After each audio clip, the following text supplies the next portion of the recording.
Hi, good afternoon and welcome. We are here in our studios in downtown Rochester today. We're going to talk some sports with Val. So, of course, Val joins me. Kind of hard to talk sports with Val without him. So, how you doing today, Val? Well, this is about as crazy a time in my career here at our maybe my entire sports writing career, 21 years, where you've got football going and boys basketball. And now we've got all the winter sports going as well. This has been crazy, fun, busy time. Yeah. Welcome to the world of covering Pioneer as the Yeah. Panthers advance to the state championship game, defeating South Adams in the semi-state. That was an impressive win there for the Panthers. Well, and they just put the ball in Noah Van Meter's hands and had him kind of take it. Yeah. 25 carries, I think 185 yards. And I mean, yeah, Mike Arans had a few carries, but South Adams did a better job on McFatridge and Shiloh Ryan than some of the previous opponents did. But when they put it in Noah's hands, he was the one who got the big, tough yards. And what a performance by that Pioneer defense! I mean, their defensive scoring averages 11 points a game. I mean, this is just remarkable what they've done defensively.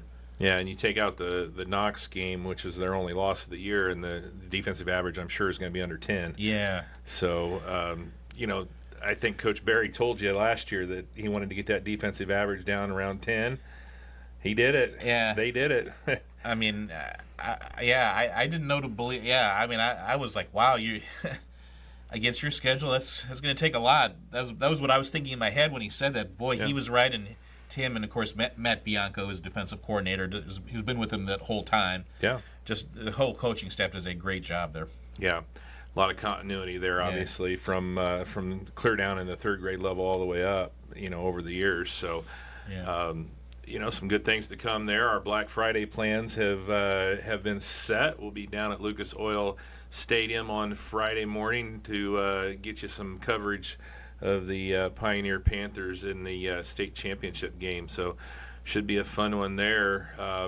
Actually, favored by 3 in the early release from John Harrell. So, Yeah, what I noticed about South Putnam is first of all, I mean, the the passion or the passionate area. That's kind of a passionate part of the state, that Greencastle area for football, because you got South Putnam, they're in the 1A state finals, and then Cascade, they're just right down the road, and they're in the 3A state finals with a great win over Gibson Southern on Saturday. This is a South Putnam team with 40 points on the board against Milan, and that was a Milan team that shut down Providence the previous week. I mean, that was a good Milan defense, and South Putnam just shredded it. So it'll be interesting to see what kind of game plan that Coach Bear and Coach Bianco come up defensively for a pretty explosive South Putnam offense. But we were saying the same thing about how explosive South Adams was. So. yeah. And that was the thing that, I in the back of my head, I think, okay, Pioneer can win this game, but it's going to be a challenge. It's going to be a close game, and boy, they just shut them down, and that's a completely different attack than Pioneer had seen all year long with the aerial attack that South Adams had, and they really shut them down. And did the weather play into that a little bit? Maybe. It was raining pretty hard over there in Bern on Friday night, but that's what happens when you get this late in the year. It's not going to be nice weather. Yeah. Now we go inside Lucas Oil, and what will the turf factor be? The turf and the weather not being a factor be like? Because again, Pioneer they it just fit them like a glove in 2017 and 2018 because they were just so darn fast. Yeah. Then you put them on that fast track. Yeah. I mean, good luck stopping them. And this Pioneer team has good speed, but I think South Putnam's pretty fast too. Yeah. Yeah, it'll be a fun matchup there. They will kick off on the 1A state championship game at 11 o'clock on Friday morning. Be there, get you some updates on that one. So we are here today. Our focus of today's show is going to be our winter boys sports preview. We did our girls sports preview about 3 weeks ago, so we're going to do our winter boys sports preview. So we're going to talk all 3 sports for our boys for all of our schools and the ones that have all 3 of them. And of course, wrestling, swimming, and basketball. And when you get into basketball, we've got a lot of new faces and a lot of new coaches Yes. in our area. So we're going to talk about that. So let's take a quick commercial break here. Thanks some of our sponsors who help bring all of our sports action to you here on RTC TV4. When we come back, we'll start with our Rochester Zebras and talk about their wrestling, swimming, and boys basketball teams. RTC Fiber Communications knows the internet is evolving, taking new twists and turns. As we add our input, make our choices, and follow the light that connects us all, it's quite a journey, one to experience with the fastest speeds available. And with a variety of plans to select from, you'll be on your way in no time. Contact RTC Fiber Communications, connect to the internet speed that suits your journey, and enjoy the ride. All right, welcome back here as we have some Rochester Zebras winter sports to talk about here. Let's start with the boys basketball team. Obviously, a big graduating class from last year, Val, but also a new coach for the Rochester Zebras this year. Not necessarily a new face. Obviously, he graduated from Rochester and has been on Coach Malco's staff for several years. But this is going to see what transpires here in the first year for Coach Smith. Yeah, for each of these boys basketball teams in our area, we're gonna go over their record last year, and I have put 3 or 4 kind of key questions for the season. And we did this kind of the same thing for the girls. Some key questions that I think will kind of, if we can get those questions answered, they'll kind of determine the fate for the season. And so let's start with Rochester. They went 17-6 last year, 6-3 in the TRC. You mentioned that they graduated Drew Bowers and Bryce Bogger and Owen Prater and Xavier Vance and of course Tanner Reinert. So they did, as the season went on, they took on more and more of the burden on their shoulders last year. So a big graduating class. Plus their coach retired, Rob Malco, the all-time winningest coach in Rochester history. So my first question is, how will Rochester's style of defense changed under new coach Luke Smith? I think we know that the offense isn't going to change much because Luke was the offensive coordinator last year. He installed that flow offense, and they will keep flowing, so to speak.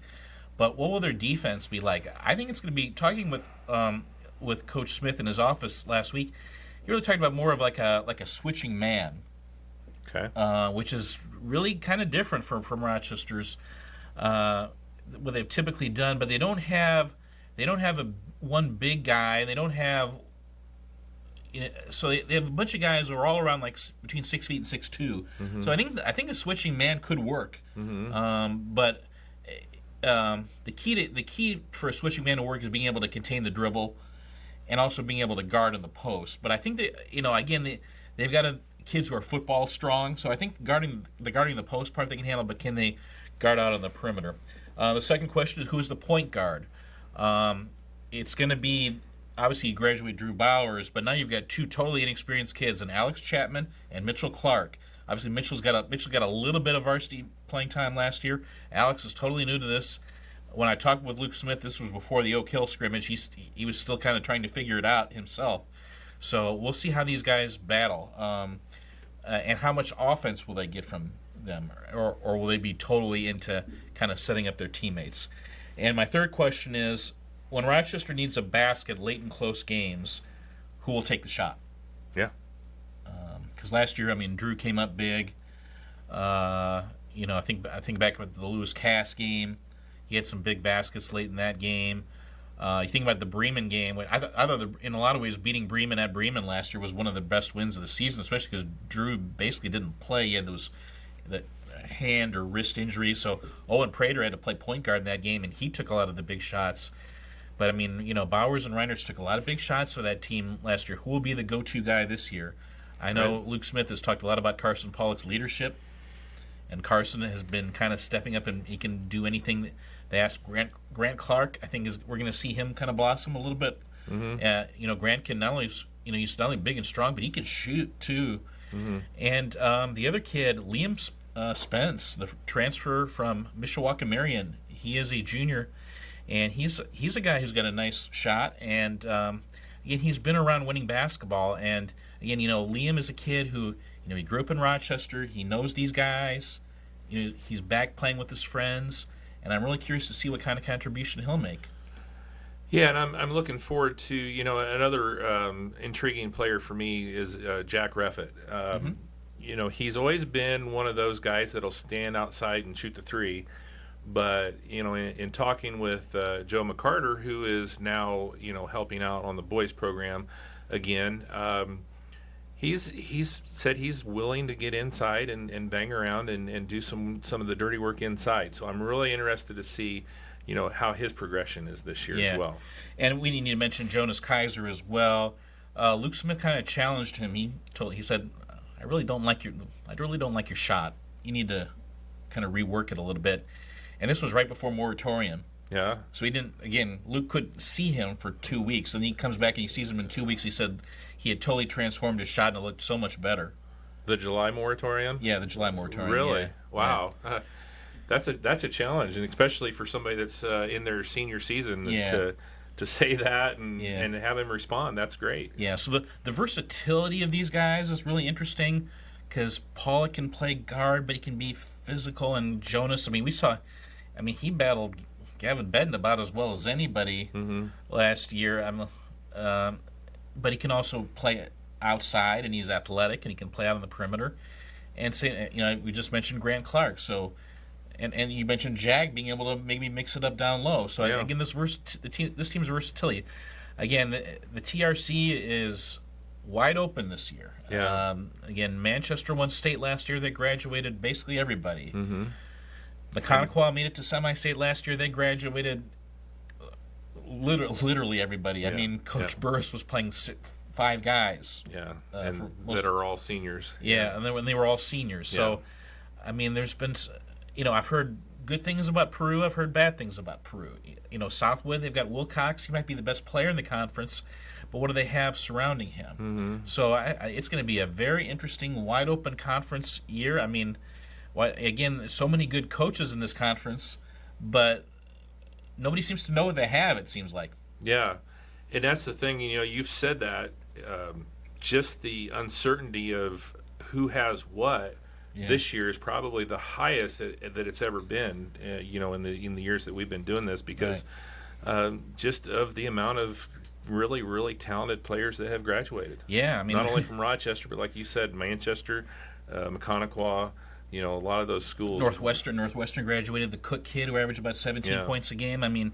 Coach Gish is a great coach down there, but boy, we don't know about them either. Yeah. Lewis Cass graduated some pretty good players. They've got Johnson coming back he's a 4-year varsity player, but what do they have? Right. We're still kind of all trying to figure it out. Whitco, new coach with Coach Benedict, they were so young last year. Curious to see how this is going to transpire. There's going to be a dark horse team, but who is it? Who's it going to be? Yeah. Just look at Wabash a couple years ago, when they graduated all their seniors and the struggles that they went through the next year after that. So, it's going to be interesting for the Zebras, not only conference-wise, but just in general, just to see, who steps up and who becomes that next generation of leader. Yeah. I wrote down some big games. Home with Winnemac December 5th. Mm-hmm. Rochester's beaten Winnemac 7 times in a row. I think the Warriors, I don't think you have to tell them that they've lost 7 in a row to Rochester, and they will come here on December 5th. And that's a pretty experienced Winnemac team. Rochester's at Valley on December 27th. So that's the Saturday after Christmas. Yeah. Kind of an interesting time for that game to be played. That's usually the holiday tournament time of year, but instead it'll be the Rochester Valley game. Last year was the Saturday after Thanksgiving. This year the Saturday after Christmas. At Twin Lakes on January 10th. That's a new addition to the schedule. Home with Western on February 24th. That's a new addition to the schedule. Rochester's last 3 regular season games at Peru, home Western, home Mechanical. 3 straight 3A games to get you ready for sectional. Yeah, yep. Where's sectional at for them this year? At Manchester. At Manchester this year. Yeah. Okay. So, it should be an interesting season. You always... Every season is something new, but you're definitely going to be experiencing a lot of new things with the Rochester Zebras and a new coaching staff as well. So we're looking forward to getting that going, and they will get their season kicked off here on Wednesday, the traditional Wednesday game before Thanksgiving with the Culver Cavaliers. It is at John R. Nelson this year. And, the Cavs, they're going to be an interesting team as well. We'll talk about them in a minute, but Coach Evans coming back for his second stint for the Right. Culver Cavaliers. Varsity game will start at 7 on Wednesday night. 7 o'clock varsity. Okay. We'll have that one for you on RTC TV4 and on Channel 4 in Rochester as well. Let's jump over to the wrestling team. They have already got their season underway on Saturday at Rensselaer in a big win against a really good Rensselaer program. Yeah, they beat Rensselaer 50-27, and I think the big, obviously, they got 5 pins, but I think the big win was Cale Schatz beating a state-ranked Rensselaer wrestler at 175. That was a great 8-5 he won. That was a great win for Cale. And, I was talking with Tristan Wilson. I mean, Cale was basically, he didn't wrestle last year, but he was basically on board the whole summer. I mean, as soon as basically last season ended, he went back and said, I want to come back and wrestle. Yeah. So, and of course, I mean, Cale just lives in the weight room. Oh my gosh, yeah. I mean, he's built like a, brick, what. he wrestled at 144 2 years ago. He will be wrestling at 175 this year. There were thoughts that he might wrestle at 190. I mean, he had to cut to get to 175, but yeah, I mean, that was a great win for him. Mm-hmm. And then you've got, and then the other big story is the newcomer, Jackson Robbins, who transfers in from Caston. He's a junior, didn't wrestle last year because of kind of an IHSA ruling about his transfer, but he is now eligible the whole year, and he is going to be he's already ranked number 18 in the state. And for the Indiana Met to pay attention to that, right? If you haven't even wrestled for over a year, wow. And I mean, he's not. And his 1 year at Cass, he made regional. I mean, and certainly had a nice year. But I mean, that means you've been really doing a lot of things in the off season, wrestling in a lot of off season tournaments, and getting a lot of people to notice you. So, yeah. And you've got with him and you go 120, 126, 132. Jackson Robbins. Grant Holloway. Grant Holloway is back wrestling this year, just like Cale. Then 132, Lane Horn. I mean, that is a fierce lower weight part of your lineup. Mm-hmm. I mean, that's really going to be good, a good part of the team. Lane Horn, I think the thought was, would he go up to 138? But he said, first few days of practice, the pound just flew off me, so I'm going to start at 132 and see how we go from there. Well, and I think the thing that you can see with his Rochester team is they're filling in those weight classes that they had some issues with last year. Yeah. There were some open spots there last year where they weren't as solid. And I think, top to bottom, this team is probably as deep as we've seen for this Rochester program. And that's what's so exciting about the potential. I said 120, 126, 130. How about 113? Tanner Horn. Mm-hmm. And, Tanner is not, Tanner plays football. Tristan Wilson kind of said Tanner, he's not maybe quite into wrestling the way Lane is, but he's not. But not many people are. But not that, I mean, right, Lane is right. Not that many people are. Yeah. So Tanner, and I mean, he got a pin over Rensselaer too, and that was a really great start for Tanner as well. So yeah, I mean, the depth up and down this lineup is just really good. Braddock Beeling is going to stay at 150. Of course, he's the defending regional champion. Nursing a little bit of an injury early in the season, but Coach Wilson didn't seem too worried about that. Clarence Garrett is going to move in at 157. That was Brant Beck's weight last year. Brant goes up to 165. And then Schatz 175. Derek Wortley at 190. I mean, I think Derek's going to have a great year. And then, I think he played football at 200, so I don't think it was too much of an effort to get down to 190. And then Mason Heisey, I mean, there are really high hopes for Mason Heisey. I mean, he made it to regional last year. Coach Wilson thinks that semi-state or even state is a possibility for Mason. He got a great win against Rensselaer as well. And, of course, Declan Guard at heavyweight. And Declan will be signing with Wabash College tomorrow. And we'll have something hopefully pretty soon on that as well. I didn't realize how big Mason Heisey was. I was walking through the gym there at Mechanical on Saturday night, and it's like, oh, he's a lot bigger than I realized. His nickname is Big Guy. Yeah. He's earned it, I guess. Yeah. A lot bigger. I'm 6'3", and I was looking up at him. Yeah. And so. And he's got he's filled out as well. He's not fun to wrestle either because he's got these long arms, these long levers. It's hard to get inside on him. You look. He just got a bad regional draw last year. He had to face the Mishawaka kid in the first round. If he had faced just about anybody else, I think he would have had a chance. So yeah, I think he's in line for a great year. Somehow the Rochester Zebras are not quite in the team state yet. Do you think that win on Saturday will put them there? Yeah, I think Yeah. so. I think yeah. I saw Brant down at Mechanical, and I was like, I was like, hey, good win, and he's like, yeah, he's like, maybe that'll put us in team state. And I'm like, right. it's crazy that you're not, but yeah, if that Right. doesn't, I don't know what will. I think the coaches association was looking at they were open. They forfeited 106, 113, and 120 last year, and I think they were just like, well, we need to see if they've got kids in those weights and Yeah. to see if they're. But yeah, I think they're. I would be shocked if they didn't get an invite. Mm-hmm.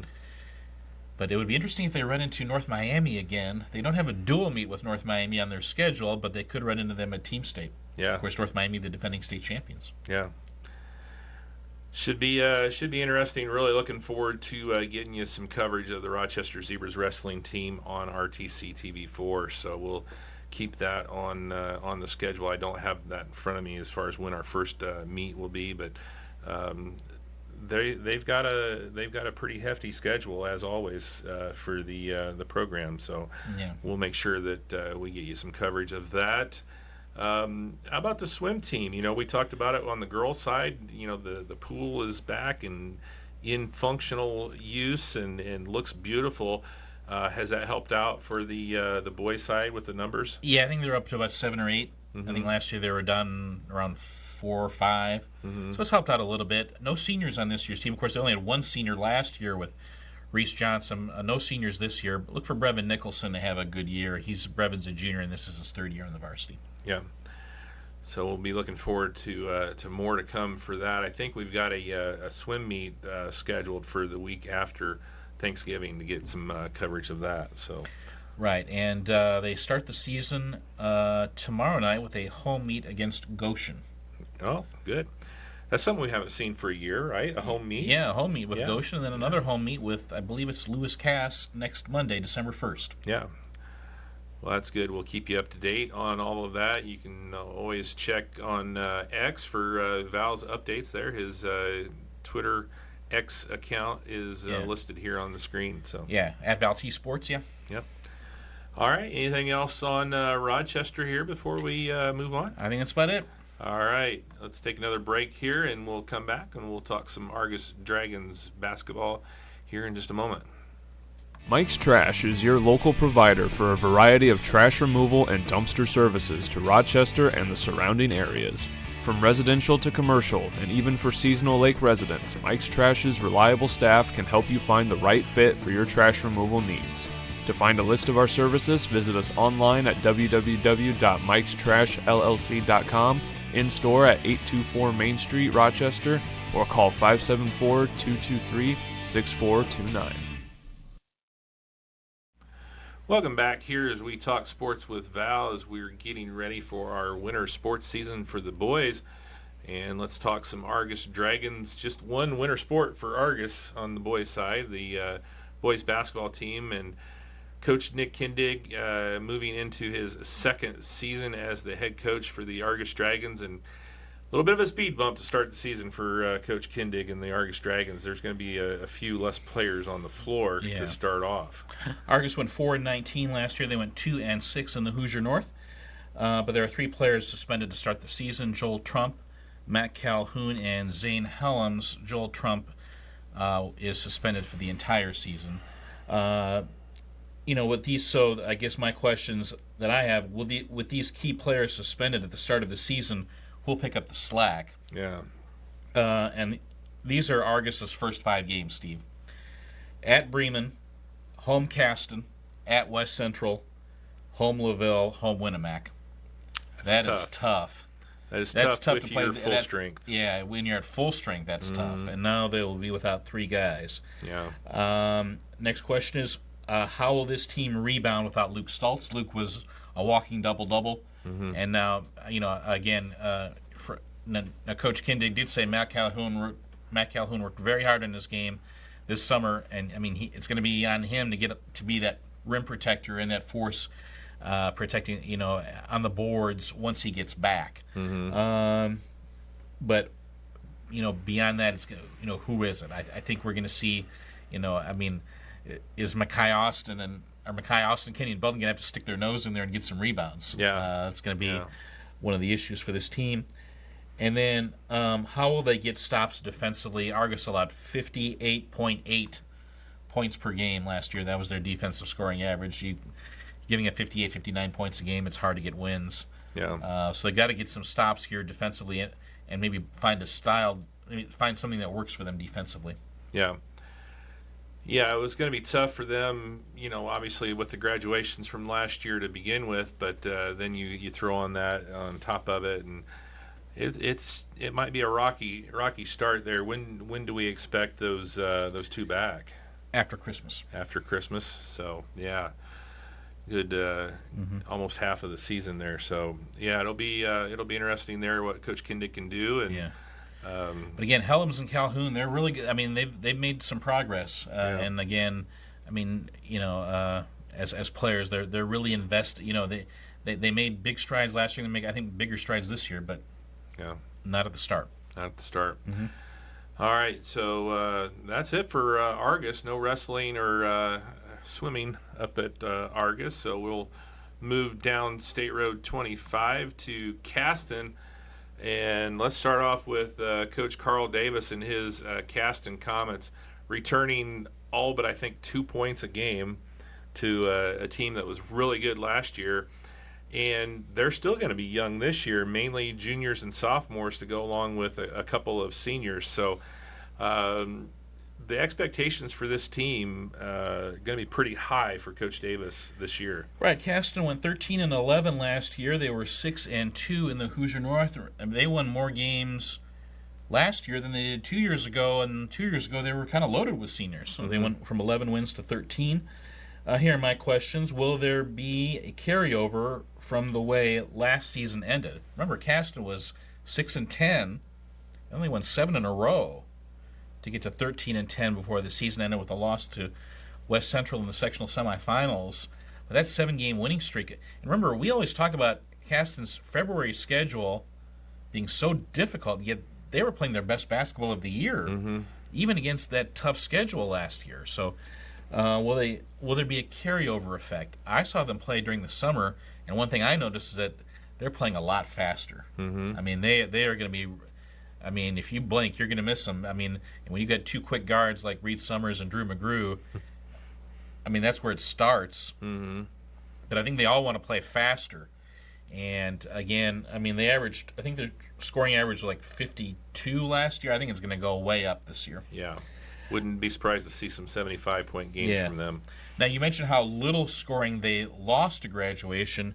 Now you add Brody Howard into the mix. How will he fit? That's my next. How will Brody Howard fit into the mix? Brody Howard, of course, is a transfer from Pioneer.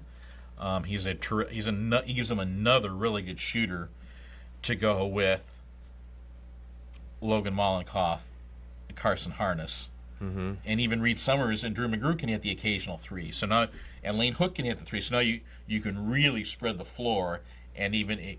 And you can bring in Brody, and you're not going to lose anything. My next question: how will Lane Hook and the Mollenkoff brothers rebound?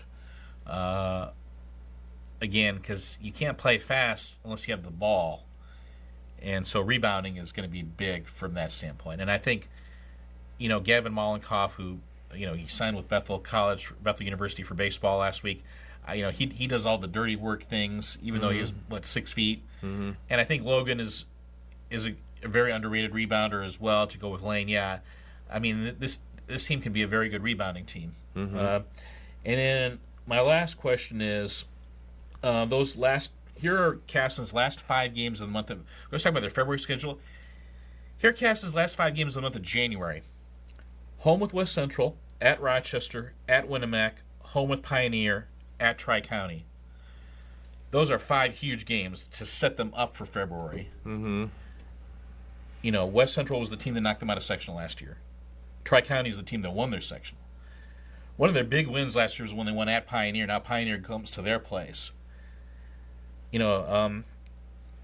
Caston losing at home to Winnemac last year, that was a rough loss. That was, because they were up going into the fourth quarter in that game and lost at home. Yeah, they want to get you can tell these guys want to get a piece of Winnemac. Yeah, and when you think about the conference, the HNAC, you got to think of Caston, because they're going to be right in the mix. Well, obviously, you got to think of Triton. Yeah, obviously, until somebody Yeah. beats Triton, they're going Yeah. to be the team that you're going to talk about. But you got to look at Caston as being one of those teams that could possibly knock Triton off of that throne. Who will be nipping at Triton's heels? Yeah, And yeah. you would think Caston, with what they have back in that chemistry that they showed, they would be one of the teams that would have a chance. Yeah, and Winnemac, we'll talk about them too, but they might be in that mix. But it's going to be a weird little start here to the season for Caston, as they'll play their opener, and then with the Cass County tournament being moved. But remember, we should note the Argus Caston game has been moved up to Tuesday, December 2nd. Did they move that? They moved it up Okay. for that reason. Okay. The So Cass it'll be- County invite got pushed back to, it will be played on one day this year. It'll be played on December 23rd Yeah, at Logansport, that's the boys tournament. the only, boys tournament Yeah. only. because of Pioneer still playing football. Because Pioneer's still playing football. So all of Yeah. a sudden, once that tournament got pushed back because Pioneer's football success, all of a sudden Caston had a gaping hole in their schedule. Right. And they were very thankful that Argus was willing to move that game up, Yeah. as we just mentioned. Okay. So, Yeah, I that- hadn't heard that, so that'll help. Because it was going to That be like will a help. 17-day gap after their Right, opener. yeah. Yeah. Okay. So that'll help a little bit. Maybe keep it from being so. Gosh, I can imagine you playing 2 weeks of practice, and then you play one game, and then over 2 weeks of practice again. Yeah. That would be rough. So Yeah.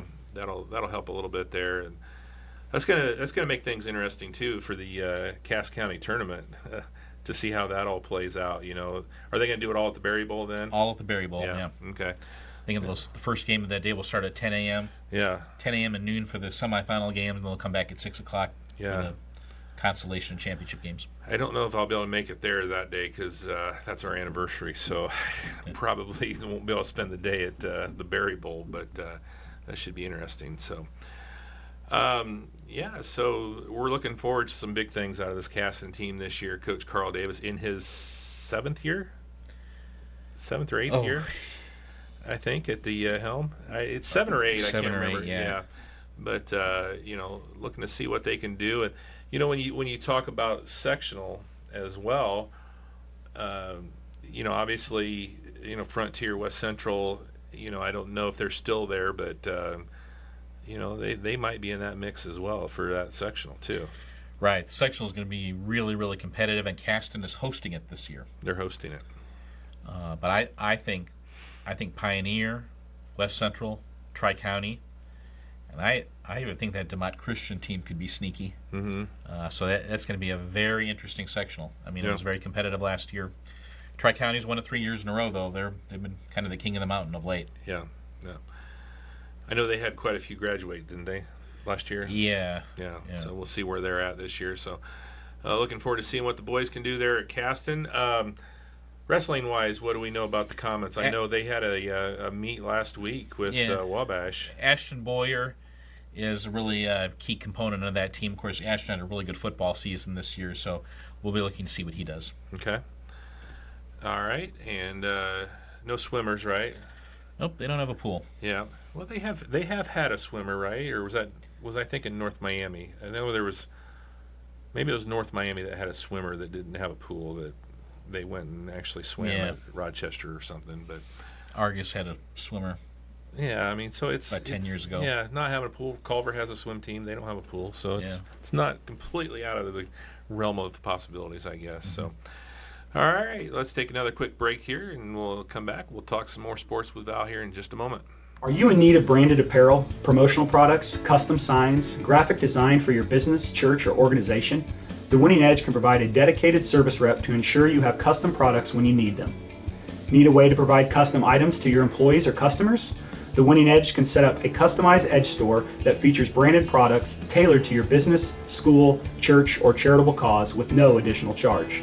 With a wide variety of customizable apparel, promotional items, office accessories, and custom tumblers, the Winning Edge is sure to provide the results you need for success. Find your edge by calling 574-223-6090, going to thewinningedgeathletics.com, and follow us on Facebook, X, Instagram, and LinkedIn.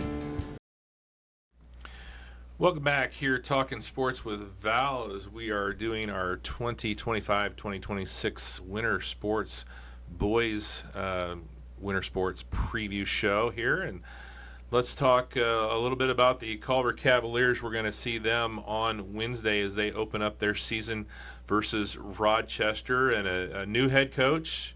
Not so new, I guess, as he's been there before, took a year off.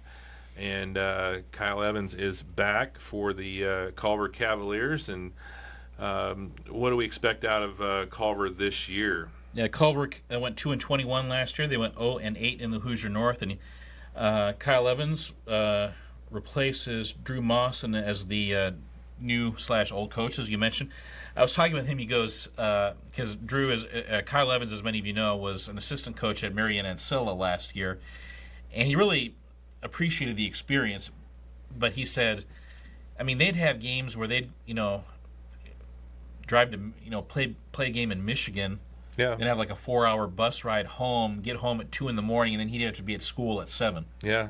He goes, I'm not going to miss that. Yeah, he was still teaching at Culver. Still teaching, phys ed at Culver all along. So again, he knows the kids, but this isn't going to be such an adjustment for him. Right. My questions I wrote down: how much will the McEwen brothers look to score?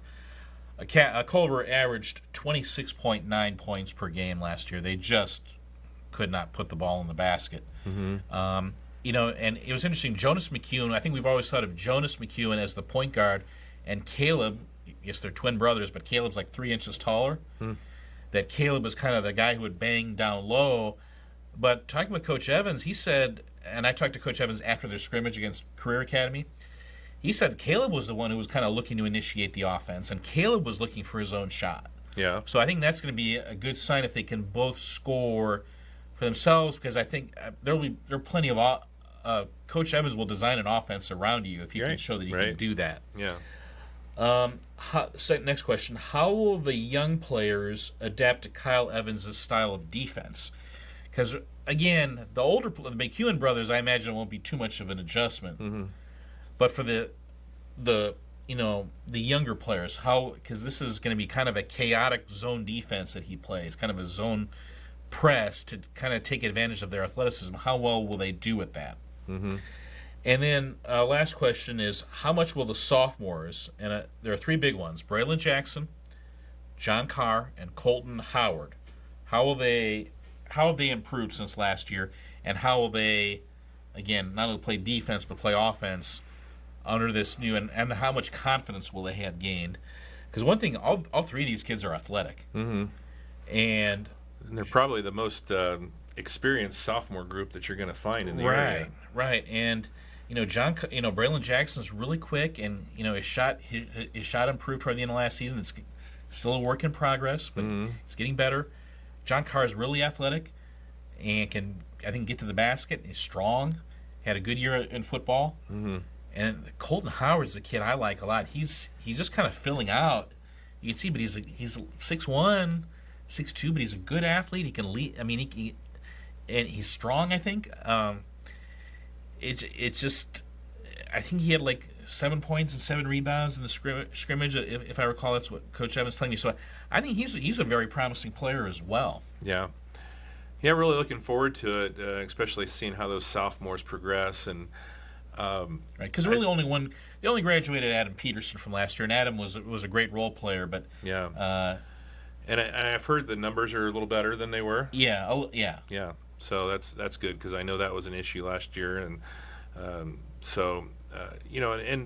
with Coach Evans being a teacher there at the school, obviously that always seems to help, because you can, obviously the kids know you, and you can obviously pester them a little bit too, and maybe playing if they're kind of on the fence a little bit. So. Mm-hmm. Right, and Rob Hochstetler is back on his coaching staff. Rob has been on Kyle's coaching staff going back to his days at North Judson. Okay. So they work very well together. And Owen Valaquette is also back. So yeah. I think Coach Evans really likes that mix on his coaching staff as well. Because remember, he had the Nice brothers. Mm-hmm. They were his assistant coaches for a while. So yeah. So his coaching tree is starting to blossom a little bit Yeah, there, yeah. with the success that AJ and Adam are having. So, Yeah. And of course, that Culver North Miami game will be very interesting. Mm-hmm. As Kyle's father, Chuck Evans, is the new coach at North Right, Miami, so right. it'll be interesting. Yeah, to say the least. Mhm. Where's that one at? Do you remember? I don't remember. It's either Sorry. at Culver or North Miami, right? Yeah, I think it's at Culver, but I don't Yeah. quote me on that one. Yeah. We're going to quote you on that one. Okay. So, let's talk a little bit about the wrestling program for the Cavaliers. I know, obviously, they just had I don't know if you saw it, they had a celebration on Saturday of the 15th anniversary of probably the best day athletically in Culver history. It was the girls basketball team won the 2A regional at Culver, and then they everybody kind of hung around and they brought the big screen out. They brought the big screen and, out, watched yeah. Jeremiah Harvey win the heavyweight wrestling championship. That was just a really cool day. And you know, the wrestling program obviously has had a couple of state champions with Jeremiah Harvey and with Matt Herford. And you know, what are we expecting out of them this year? Theron Carrington is the kid to watch on this team. Theron had a great year last year, made it to regional, lost a heartbreaking match in his regional ticket match. I wouldn't be surprised if he made it back to semi-state. I mean, Theron he's really built, and again, he's going to, again, you don't have to worry about conditioning with him. He's going to give you six minutes of his life dependent on it. You know? So I think he's the guy, and of course, with Coach Bushman, the veteran coach. Also watch for his son, Cale Bushman, who's a sophomore and is really solid wrestler. And I think Coach Bushman's got a younger son who's in the middle school. I think has got a very very promising career ahead of him. Yeah.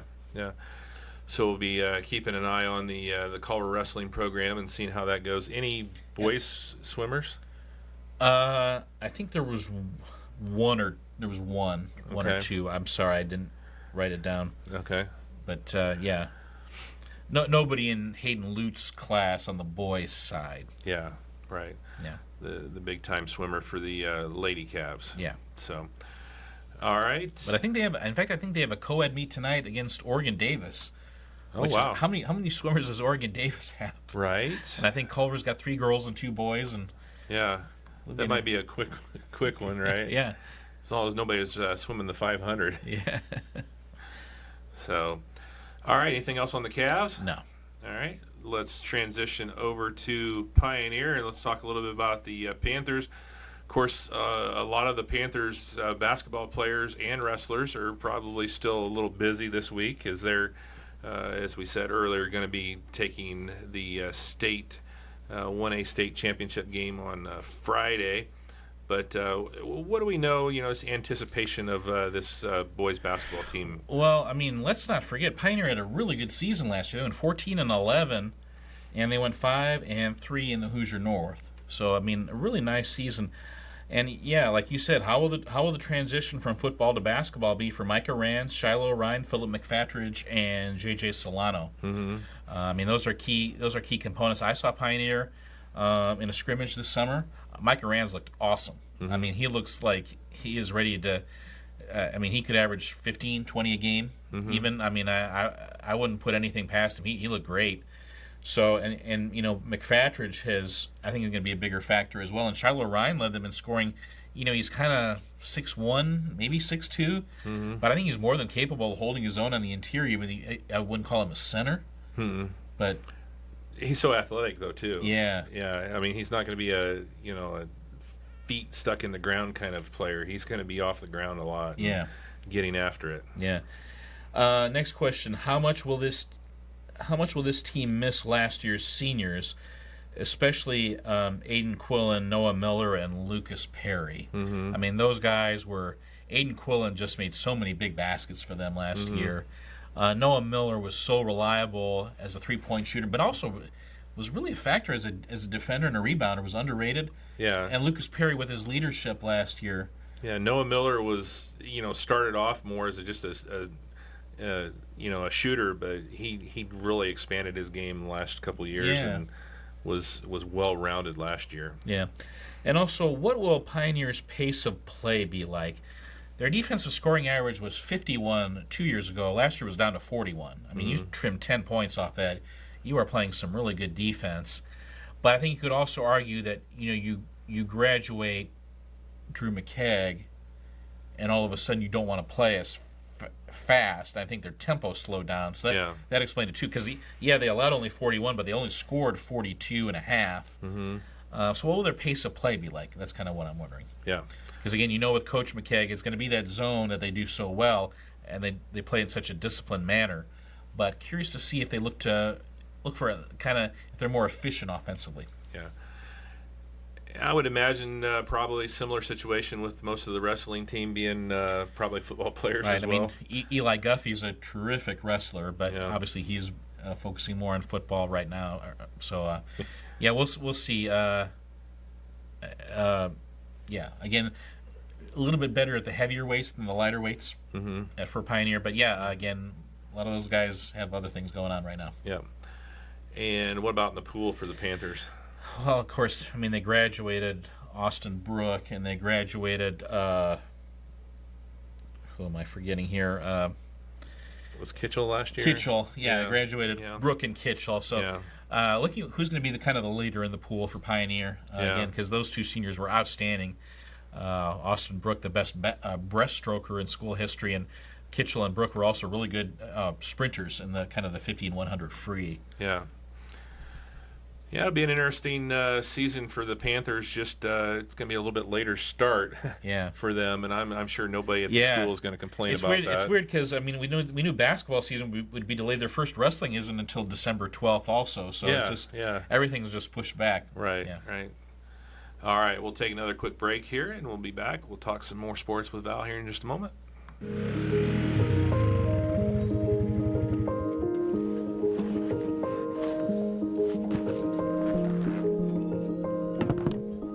Hey, it's Dale Earnhardt Jr., and I'm here today on behalf of Nationwide and Jennings Insurance Agency to talk about something that's near and dear to my heart, off-road vehicles like ATVs and UTVs. Now, I know we all love to get out there and ride through the mud and the dirt, but the truth is, we need to be more mindful of our own safety and the safety of others. In recent years, there's been a huge increase of off-road vehicle usage, which unfortunately means there's also been a rise in accidents. Whether you're a new user or a seasoned rider, we can turn this trend around by continuing to focus on safety. For starters, I recommend that you check out the safety resources and training courses available on Nationwide's website at nationwide.com/ATV safety. Let's all do our part to make sure we're staying safe out there, and thanks for riding with me.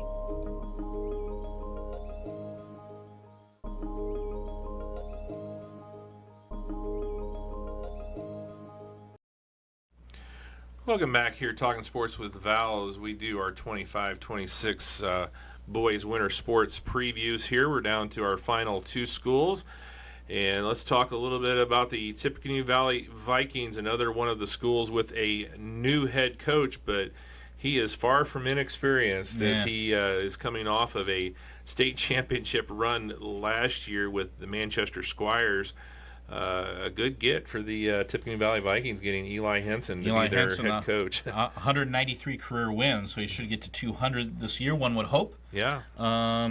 Valley coming off a 20-6 season last year. They went 5-0 in the INSC, but Joe Luce stepped down in March, and he wound up taking the Wawasee job, and so Eli Henson wound up taking over, and I wrote about him and his connection to Valley basketball back in July, and I hope you want to read that article. My questions for Valley is, how will Grant Anthony fit in at point guard? And if you haven't heard of Grant Anthony, he is a move-in from Warsaw who played JV there last year. And if you play JV at Warsaw and you're the point guard, you're probably a pretty good basketball player. You'd probably be good enough to play varsity at a lot of other schools. Right. I mean, Warsaw's JV program is legendary. I mean, they go 18-2 or 20-2 or 21-1 every year. I mean, it's a great JV program. So, and it will be like what Tate Kaiser gave them a couple years ago. Tate Kaiser was a move-in from Warsaw. Mm-hmm. Tate Kaiser was our RTC for Player of the Year. Yeah. So how will Grant Anthony fit in? He's just a junior, so what will he provide? Question number 2, and this isn't so much a question, and it's funny because we said the same thing when we were talking about the Valley girls team a few weeks ago. Rebounding, because Valley's top 6 rebounders from last year either graduated or transferred. Yeah. We know about Stephen Akasi transferred to Wawasee. Davis Cowan transferred to Wawasee. Tristan Reagan graduated. Blaine Sheets graduated. So, I mean, Ian Cooksey was, I think, 3rd or 4th on the team in rebound. He graduated. So, DeAndre Hamilton graduated. So, who's going to get rebounds for this team? Yeah. Next question. How will they adapt to Eli Henson's faster tempo while still playing a brutal schedule? Mm-hmm. Again, Joe Luce and Eli Henson, 2 excellent coaches, but they really couldn't be more different. Or at least they couldn't be more different in the way Joe Luce coached last year's team, which was basically a half-court game, slow it down, to Eli Henson, who likes to run. And he wants these guys playing fast. So how will they adapt to that new style of play? Right. I think this is going to be a great showcase for a kid like Owen Omandi. Yeah. William Malott, he was kind of the point guard last year, but Coach Henson likes him more as a 2 guard. Mm-hmm. So he's got to get out on the court, and he's going to have some chance to get some threes up this year. How well will he do? Yeah. And I think Owen Omandi can definitely keep up with that pace. Yeah. Oh, yeah. And I think he'll enjoy it. Yeah. And then I wrote the quote, and I'm going to use air quotes here, the newcomers. Valley has 6 seniors on their team this year, but William Malott is the only one who played on last year's team. Mm. The other 5 are Jude Kammerer, who mostly played just JV only last year. Okay. As a junior. Hudson Shepard, he came out for basketball. Wes Parker, he came back out for basketball. Wes didn't play last year, but it played as a freshman, sophomore. Okay. Gage Overby came out for basketball. Okay. We'll see what he does. Yeah. And Cale DeWeese came out for basketball. Cale is 6'6", 280. So that might answer the rebounding question. Yeah, and Gage is not small either, so he could help out on the boards as well. Yeah, Gage is 6'3", I think. Yeah. So we'll see. We'll see, because again, you can't run unless you have the ball, and if you're giving up offensive rebounds to the opponent, they can't. But again, the schedule is insane. I mean, they start off with DeKalb. I mean, they dropped Homestead, then they had DeKalb. And then who do they play this Saturday after things? This coming Saturday at Northwood. They added Brownsburg. Oh my gosh. I mean, the Valley will be hosting a holiday tournament this year on Friday, January 2nd. The 3 other teams: Tipton, Leo, and Fort Wayne Southside. I mean, those are 3 really good teams. Yeah. Leo, coached by Derek Heinen, who used to be the coach at Fairfield. He's a really good coach. Leo Fort Wayne Southside has beaten Valley the past couple of years, and Tipton, they'll be, I don't know how they grow them down there, but they'll be 6'7", 6'8". that. A lot of pork. Oh yeah, I mean they'll a lot of pork. Yeah, they'll be huge.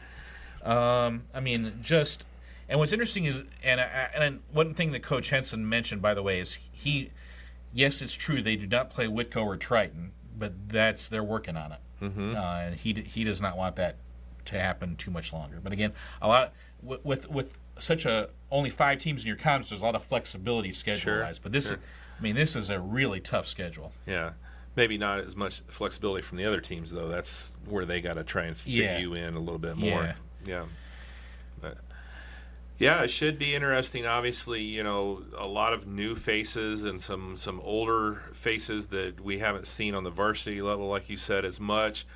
And, see how Coach Henson puts them together. I'm really looking forward to seeing this team. And, he obviously knows what he's doing. Right. And he was a guy who was maybe thought of as more of a zone coach early in his career, but now, I mean, you saw the way Manchester played man-to-man defense last year. They played some awesome man-to-man defense last year. Yeah. Of course, they had the horses to do it. Right. And Hendricks and Benton, as good as they were offensively, they took their defensive responsibilities really seriously as well. Yeah. So I'll be curious to see what their mindset is defensively and what kind of defensive identity they develop. Yeah. So on the mats, what do we expect from the Vikings? Two guys I just wanted to point out. Colton Sisk had a great year on the football field for Valley, and he is back as a heavyweight wrestler, we believe. And then the other kid, Thad Shambaugh, a veteran of many years on the mat for Valley. Yeah, yeah. And how about in the pool, the second year since they've had their big pool renovations? What? Yeah, of course, huge graduation losses. You lose Marcus Smith and Isaac Whetstone and to graduation, but they still got Tucker Whetstone, the younger brother, so I think he will be kind of the featured player in the pool for Valley. Yeah, maybe not as much on the relays like they had last year, but those were some unbelievable Valley relays last year. But again, Coach Scott Whetstone is a veteran coach who I think is gonna you're gonna want to swim for him if you're interested in the sport. So we'll see what they have maybe up the pipeline. Yeah, should be interesting to see how the swimmers do there at Valley as well. And of course, we're going to be over at Valley tomorrow night for the girls' game. So we were there last Friday. We're going to be there next tomorrow, and we've got a couple of the boys' games on the schedule as well for you. So we're going to be over there covering the Vikings as much as we can as well. Yeah. So, all right, let's transition down over to the Winamac Warriors and talk a little bit about the basketball team for Winamac, Val. Winamac went 15-9 last year. They went 7-1 in the Hoosier North. I think we kind of forget how good they were in conference play, going 7-1. Their only loss was to Triton, who wound up going 8-0. My questions are: who steps in at point guard for Brendan Hines? Brendan was such a, it was like you didn't have to worry about getting into your offense because Brendan always did it. Now, I think we're going to see his younger brother Jabin maybe step in a little bit more. And is he a junior? Jabin is a junior, yeah. Okay. So, kind of the point guard and protecting the ball. And then my next kind of point is their defense. Winamac, 2 years ago in Coach Mike Springer's first year, their defensive scoring average was 50. Last year it went down to 44. And how much of that was Brendan Hines was such a good ball handler, Winamac just didn't turn the ball over very much, and so you couldn't get out in transition and score transition baskets against them. Can Winamac prevent their opponent from getting transition baskets? My third question is, will they handle physicality better than they did last year, especially when we get to March? Because you look at their sectional, and LaVille, Jimtown, Bremen, and who am I forgetting here? Is it Career Academy? Career Academy and Knox. Those are the 5 schools. And again, most of them play in that INSC where they're, that's maybe more physical brand of basketball. And you look at how Winamac lost last year to Bremen. I think Bremen was a bit more physical. And I think Winamac, it was the physical teams that gave them trouble last year. How well will they respond to that physical play this year? Yeah. INSC is kind of a Big Ten style of a conference. Because you look at play. Right, because again, you look at Winamac's.